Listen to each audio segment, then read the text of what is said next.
We can begin our discussion on sleep by comparing it to something like fasting. Fasting from food intermittently or for prolonged periods of time is a common health trend in the modern world. Health professionals have begun recommending this rather unorthodox eating pattern due to its health benefits, which include things like visceral fat loss, improved blood pressure, and even enhanced memory. What virtually no doctor is prescribing, though, is that you fast from sleep. Despite the mysterious nature of sleep, we know that it is essential to one's overall health and sanity. It doesn't take much time before our bodies begin to fail and our minds begin to stray simply from a lack of it. In fact, studies show that insufficient sleep duration and quality are linked to increased mortality risk, weight gain, obesity, diabetes, inflammation, cardiovascular disease, reduced neurocognitive functioning, and mood and anxiety disorders. Considering that up to 70 million people in the United States alone report having a sleep disorder, inferably leaving them susceptible to any one of those diseases, there is much cause for concern. Solutions to this problem should be explored down every avenue of scientific research. Unfortunately, many of the proposed solutions are pharmacologically biased. Indeed, medicine can be effective in treating sleep disorder symptoms, but it rarely prevents the underlying behavioral issues. For this reason, exploring sleep from the perspective of behavioral evolution should be considered. This will help us understand why so many people have this problem in the first place and how to solve it with behavioral adjustments rather than exogenous chemicals.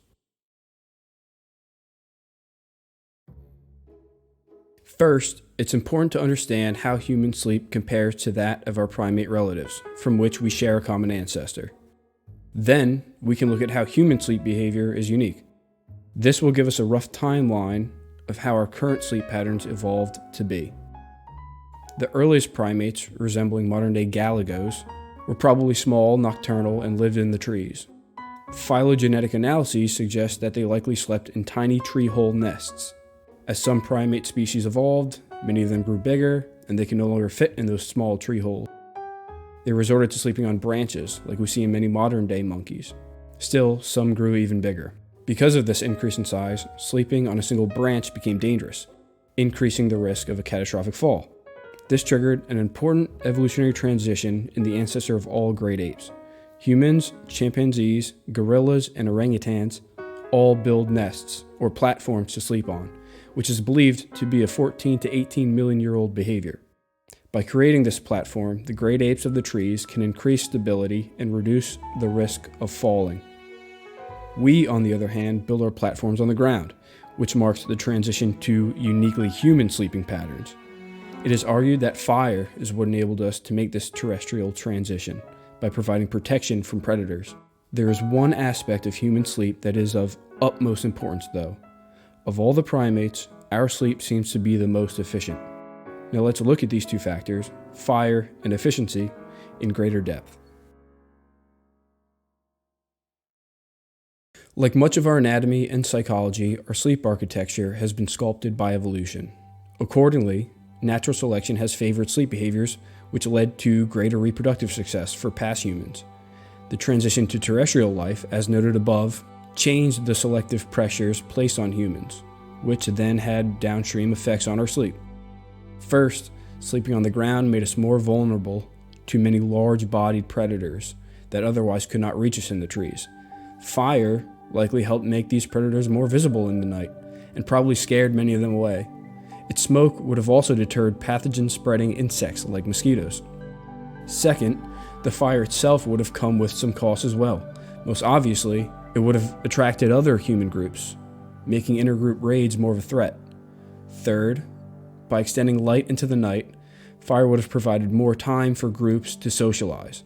It's been shown that hunter-gatherers today spend 84% of their nighttime conversations around fire engaged in storytelling. This fire talk would have increased social bonds. As a result, these tighter bonds could have been evolutionarily advantageous because group cohesion would have increased survival, especially under conditions of intergroup conflict. Time spent sleeping may have been replaced with time spent socializing, which brings us to the point of sleep efficiency. Taking all of these factors into account, researchers David Sampson and Charles Nunn proposed the sleep intensity hypothesis. They show how humans, when compared to all other primates, spend the least amount of time sleeping, 7 hours on average, but spend the greatest percentage of that time in rapid eye movement sleep, a portion of the sleep cycle considered essential for creating meaning associations and learning spatial information.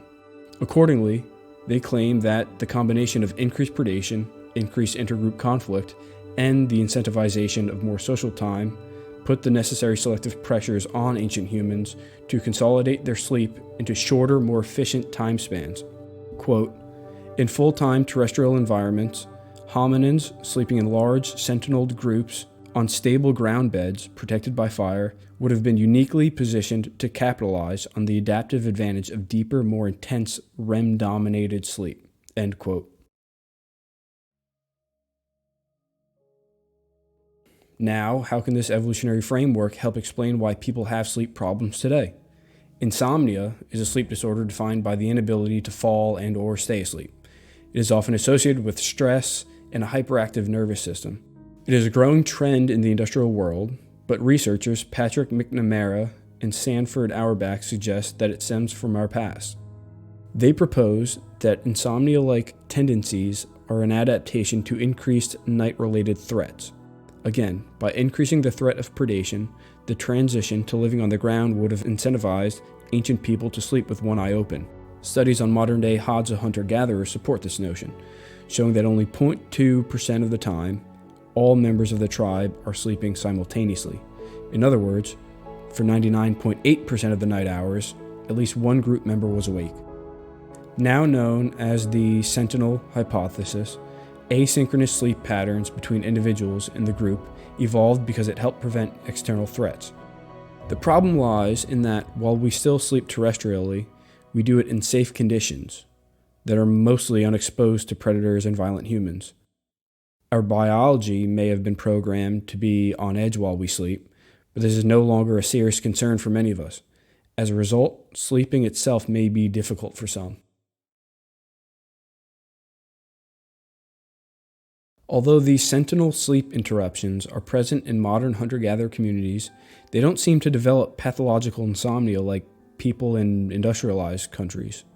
According to a study on 3 separate hunter-gatherer communities, only about 2% of people said that they experience sleep issues regularly, compared to 10 to 30% of industrialized societies. In fact, there were no words for things like insomnia in any of their languages. So what do they do differently? The authors of this study suggest 2 factors that play a role in their arguably more sound sleep. First, their sleep patterns are largely dictated by the natural temperature fluctuations in their environments, with sleep onset associated with the cooling periods of the evening. Being that we often live in temperature-controlled environments, this lack of temperature awareness may contribute to our different sleeping patterns. Second, the maximal amount of sunlight they expose themselves to occurs early in the morning. By noon, they seek shade. The researchers of this study suggest that, quote, the beneficial effect of morning light may be at least partly a result of the evolved adaptation of the melanopsin suprachiasmatic system to morning light, because this is the time our ancestors would receive their strongest light stimulus. By activating the part of the brain that controls one's circadian rhythm, i.e. the suprachiasmatic nucleus, this maximal morning sunlight triggers the hormonal biology that regulates our sleep habits. Lastly, sleep scientist Matthew Walker has developed science-backed tools to help people achieve sleep, better sleep. What I find interesting about many of his tools is that they are rejections of modern trends. They are tools to help mimic ancestral sleep environments. For example, he's a proponent of avoiding digital light and even keeping clocks in the bedroom, neither of which were present in human sleep environments until very recently. Is it such a surprise that altering the world around us so much and so quickly could be disrupting our sleep? I don't think so. Clearly, neglecting sleep is a problem we want to avoid. There are far too many health risks.